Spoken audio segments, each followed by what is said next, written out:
அப்போ சாப்பாட்டு மூலமா மண் சம்பந்தப்பட்ட பொருள் கலக்குது, குடிக்கிற தண்ணி மூலமா நீர் சம்பந்தப்பட்ட பொருள் கலக்குது, இழுக்கிற மூச்சு காத்து மூலமா காற்று சம்பந்தப்பட்ட பொருள் கலக்குது, தூங்குற தூக்கத்து மூலமா ஆகாய சம்பந்தப்பட்ட பொருள் கலக்குது, உழைக்கிற உழைப்பு மூலமா நெருப்பு கலக்குது.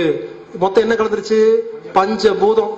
ரத்தத்தில் பஞ்சபூதம் ஒழுங்கா இருந்தா நான் சொல்ற உலகத்தில் இருக்கிற எல்லா நோயை குணப்படுத்துற அற்புதமான மருந்துங்கிற ரத்தம் நம்ம உடம்புலயே ஊறி எல்லா நோயை குணப்படுத்தி கொடுத்துரும்.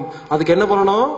ஒழுங்கா சாப்பிடுறது எப்படி, ஒழுங்கா தண்ணி குடிக்கிறது எப்படி, ஒழுங்கா மூச்சுக்காத்து இழுக்கிறது எப்படி, ஒழுங்கா தூங்குறது, ஒழுங்கா உழைக்கிறது, இந்த 5ஐயும் கத்துக்கிட்டா போதும்.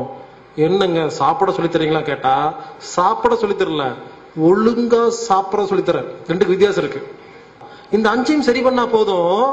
இந்த 5ஐ எப்ப இன்னைக்கு சரி பண்ணீங்கன்னா 48 மணி நேரத்துல ஒரு துளி ரத்தம் ஊறிடும். 120 நாள்ல மொத்த ரத்தம் மாறிடும். ஆட்டோமேட்டிக்கா எல்லா நோயும் அதுவே குணப்படுத்தும். நீங்க ஒண்ணுமே பண்ண வேண்டாம். ஆச்சரியமா இருக்கும். அதனால இப்ப என்ன பண்ண போறோம்? முதல்ல சாப்பாடு எப்படி சாப்பிடணும் பார்க்க போறோம். Simple technique. என்ன வேணா சாப்பிடலாம், எவ்வளவு வேணா சாப்பிடலாம். ஒரே கண்டிஷன், பசி எடுத்தா மட்டும்தான் சாப்பிடணும். முடிஞ்சு போச்சு. வேற ஒண்ணுமே இல்லை. மருந்தன வேண்டாவாம் யாக்கைக்கு அறிந்தியது அற்றது போற்றி உனின். உடம்புங்கிற யாக்கைக்கு மருந்து மாத்திரம் வேண்டாம். சாப்பிட்டது ஜீரணமாயி மறுபடியும் பசி எடுத்து சாப்பிட்டா போதும். அதாவது பசி என்னன்னா உடம்புல இருக்கிற எல்லா உறுப்பு ஒண்ணு சேர்ந்து, ஹலோ இப்ப சாப்பிடுங்க, என்ன வேணா சாப்பிடுங்க, எவ்வளவு வேணா சாப்பிடுங்க, நான் ரத்தமா மாத்தி காட்டுறேன்னு சொல்ற உடம்பு பேசுற பாஷைக்கு பேர் தான் பசி. நம்ம உடம்புக்கு ஒரே ஒரு நோய் வரும், பசி நோய் வரும். நோய் வந்தா மட்டும்தான் உணவுங்கிறது மருந்தே கொடுக்கணும். ஆக்சுவலா உணவுங்கிறது மருந்து. அப்போ யாரெல்லாம் பசி எடுத்தாதான் சாப்பிடுவேன்னு முடிவு பண்ணிட்டீங்களோ, நீங்க எந்திரிச்சு வீட்டுக்கு போயிருங்க, கிளாஸ் முடிஞ்சு போச்சு. இந்த ஒரே ஒரு பாயிண்ட ஃபாலோ பண்ணா உலகத்துல எல்லா நோய் குணமாகுதுங்க. மத்த எல்லாம் அதுவே சரி பண்ணிக்குது. எல்லாத்தாலையும் முடியுமா? முடிச்ச பயன்படுத்துங்க, இல்லைன்னு சொல்ல. ஒருவேளை முடியாதவங்களுக்கு சில டெக்னிக் இருக்கு. அதாவது பசி எடுக்காம சாப்பிட்டா எப்படி சாப்பிட்டா நல்ல பொருளா மாத்துறது 16 டெக்னிக் இருக்கு. அதை கத்துக்க போறோம்.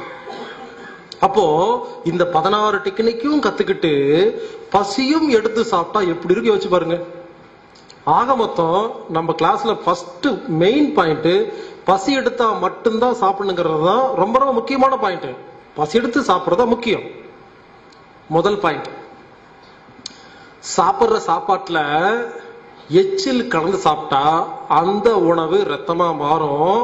எச்சில் கலக்காத உணவு மலமா மாறும், விஷமா மாறும், கெட்ட சர்க்கரையா மாறும், கெட்ட கால்சியம் மாறும். சாப்பாடு ஒரு பந்து, எச்சில் ஒரு பந்து. உதட்ட பிரிச்சு சாப்பிடும் போது என்ன ஆகுது? நம்ம காத்தையும் சேர்த்து சாப்பிடுறோம். காத்து பந்து உள்ள போய் என்ன பண்ணுது? எச்சிலையும் சாப்பாட்டையும் சேர விடாம தடை விதிக்குது. எச்சில் கலக்காத உணவெல்லாம் விஷமா மாறுதுன்னு சொல்லணும்.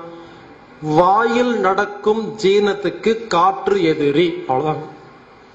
அப்ப என்ன பண்ணணும்?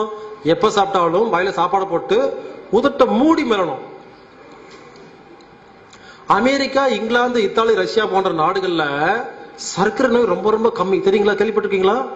இந்தியாவில தான் அதிகம். ஏன் தெரியுமா? இந்த நாட்டுல யாருமே உதட்ட பிரிச்சு மென்னு சாப்பிடுறதே கிடையாது. எல்லாம் உதட்ட மூடிதான் சாப்பிடுறாங்க. இன்னைக்கு போய் இங்கிலீஷ் படம் பாருங்க. ஏதாவது பழைய டிவிடி வச்சிருப்பீங்கல்ல, எல்லா இங்கிலீஷ் படத்திலையும் சாப்பிட சீன் காட்டுவாங்களா? எந்த இங்கிலீஷ் படத்திலையும் சாப்பிடும் பொழுது யாரும் உதட்ட பிரிச்சு மென்றுக்க மாட்டாங்க. ஆனா இந்தியால மட்டும் இப்படி சாப்பிட்டு சாப்பிட்டு எல்லா நோயும் வந்துருச்சு. பிரிட்டிஷ் ஸ்கூல்ல குழந்தைங்க உதட்ட பிரிச்சு சாப்பிட்டா ஸ்கூல்ல ஃபைன் போடுறாங்க, தெரியுமா?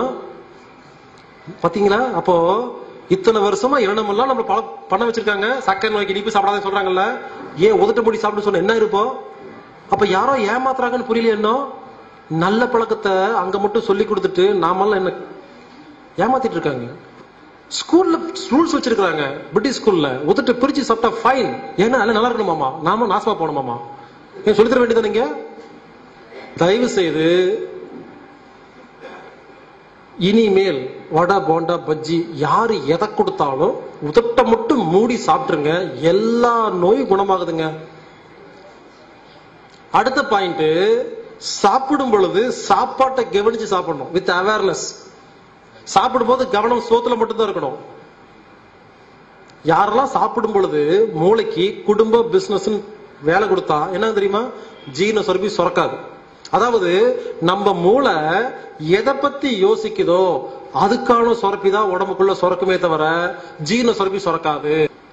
அடுத்த பாயிண்ட், சாப்பாட்டத்துக்கு வாயில போட்டு ஒழுங்கா பல்ல வச்சு மெல்றது இல்ல, குண்டு குண்டா முழுங்கிற வேண்டியது.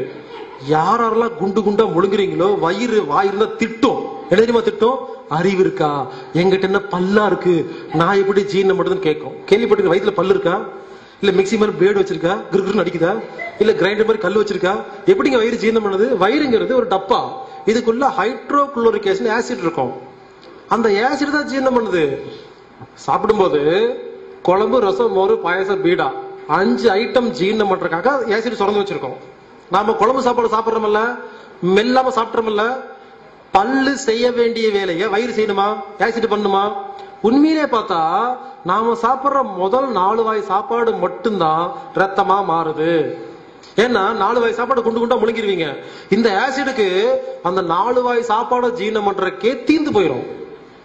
4 வாய் சாப்பாடு ரத்தமா மாறிடுச்சா, இப்ப ஆசிட் தீந்து போச்சா, அதுக்கப்புறம் 36 வாய் சாப்பாடு சாப்பிடுறோம்ல, அது உள்ள போய் தொப்பையா மாறும், உடம்பு கொண்டாகும்.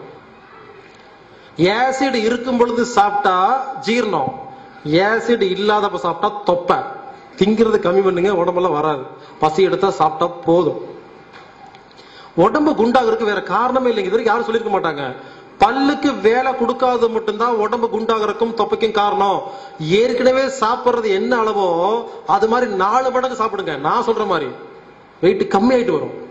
சாப்பிடுற அளவுல வெயிட் அதிகமாகல, முறை சரியில்லை. யாரு பல்லுக்கு எவ்வளவு வேலை கொடுக்குறீங்களோ அவ்வளவு தூரம் வயிறு சந்தோஷமா இருக்குமா? குழம்பு சாப்பாடு உள்ள போகும்போது பல்லுக்கு நல்ல வேலை கொடுத்தா கொஞ்சம் ஆசிட் செலவு பண்ணி குழம்பு ஜீரணம் பண்ணிட்டு மிச்சிருக்க ஆசிட் ரசம், மோர், பாயசத்துக்கு வெயிட் பண்ணுமா? அப்ப எவ்வளவு தூரம் பல்லுக்கு வேலை தரீங்களோ உங்க வயிறு அவ்வளவு சந்தோஷமா இருக்கும், எல்லா நோயும் குணமாகும். முதல்ல தொப்பை கம்மியாகும், வெயிட் கம்மியாகும். நம்ம டெக்னிக்ல முதல்ல தொப்பை கம்மியாகி வெயிட் கம்மியாகி அதுக்கப்புறம் தான் நோயே குணமாகும். அதனால இனிமேல் பல்லுக்கு எவ்வளவு வேலை தரீங்களோ அவ்வளவு தூரம் வயிற்றுக்கு சந்தோஷம். கூல் மாதிரி பண்ணாம வயிற்றுக்குள்ள முழுங்க கூடாது, வயிற்றுக்கு ஹெல்ப் பண்ணுங்க. அடுத்த பாயிண்ட்,